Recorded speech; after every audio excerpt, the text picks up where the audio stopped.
dowladda Austria ayaa shaacisay inay joojinayso shuruudaha in lagu xirto face maskiga goobaha muhiimka sida dukaamada waaweyn iyo xarumaha gaadiidka dadweynaha maadaama cudurka coronavirus uu isdhac weyn sameeyay muddooyinkii dambe taasoo ay dowladda ku sheegtay in lagu guuleystay dadaaladii xoogga la isugu geenayay si looga hortagi lahaa faafitaanka cudurka coronavirus. wasiirka caafimaadka Austria Johannes Rauch ayaa shir jiraa'id uu ku qabtay magaalada caasimadda ee Vienna ku sheegay in isdhac weyn laga dareemay cudurka coronavirus taasoo awgeedna ay dowladda xoogga saarayso sidii bulshada lagu qafiifin lahaa xayiraadaha la saaray tan iyo markii uu sida weyn guud ahaan dalkan Austria laga dareemay faafitaanka cudurka coronavirus. kowga bisha soo socotay June ayaa gabi ahaanba dalka Austria laga qaadayaa xayiraadaha cudurka corona ayadoo socon doonta muddo 3 bilood ah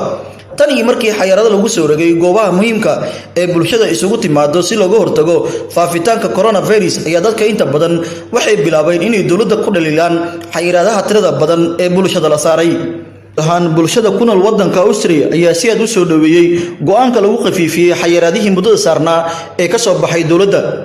Johannes Rauch wasiirka caafimaadka ayaa mar kale ku sheegay shirkiisa jaraa'id in dowladda ay rajeynayso in shuruudaha ay soo noqoto xilliga deerta oo inta badan la aaminsan yahay inuu faafo cudurka coronavirus.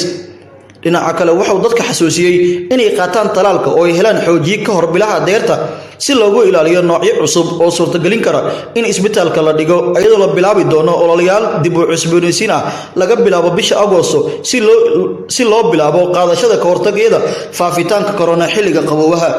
kiisaska coronavirus ee kuwa cusub iyo kuwa isbitaalada la dhigay ayaa si weyn hoos ugu dhaceen. dowladda Austria ay shaacisay 2177 oo kiisas cusub kadib markii baaritaan lagu sameeyay in ka badan 185230 qof sida ay sheegtay wasaaradda caafimaadka. waxa isbitaalada la dhigay 596 qof oo qaba coronavirus iyo 57 qof oo ku jira waxyaha daryeelka degdega ah. tan iyo markii uu Austria ka bilowday cudurka coronavirus in ka badan 18607 qof ayaa ku dhintay taasoo ay dowladda ku sheegtay inay tahay musiibo qaran.